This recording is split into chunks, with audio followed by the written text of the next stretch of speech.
if we know that everything is just a bunch of atoms bouncing off of each other, how do we know that they haven't found a way to reconstruct like Tesla towers to be able to like take Well, shit out of shit? You and know what I that mean? Like that's one of the big things that sits behind, and I know it gets on your nerves and you get bored with it and annoyed with it. That's one of the big things that sits behind like UFO disclosure, is because we have reverse engineered 0 point energy and renewable energy and unlimited energy sources, and that shit isn't being shared with the public. right. That would change the world. And that's why I'd be more interested to find out shit like that than I would Like aliens. if. But But reverse engineering from, we could call it non-human intelligence or aliens or whatever, but who knows? That reverse engineering could be from ancient, ancient man-made or earth structures. right. Going back to the pyramids, going back to Tartaria, going back to whatever. Somebody My has whole that thing, information. That information, when you conquer somebody, you may destroy their legacy, but you hold on to the shit that made you worried.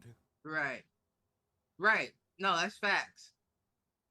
And I feel like if you could do something like that, like if you had the power to do something like that, that would make perfect sense because if you're dispensing or like spreading out the atoms from touching, then that staircase no longer exists. Right.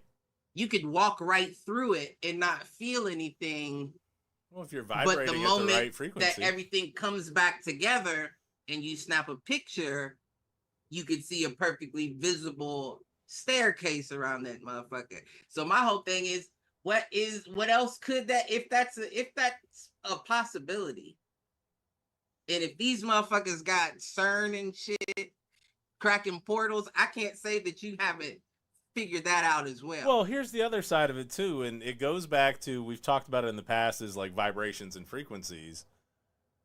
Like the world around you could look entirely different if you were vibrating at a different frequency, because they always talk about, if you were vibrating at the right frequency, you could put your hand through this solid table sitting in front of me, right? If you were vibrating at the same frequency as the table, right? The reverse could absolutely be true as well, where we can't see stuff because we're not vibrating at the right frequency.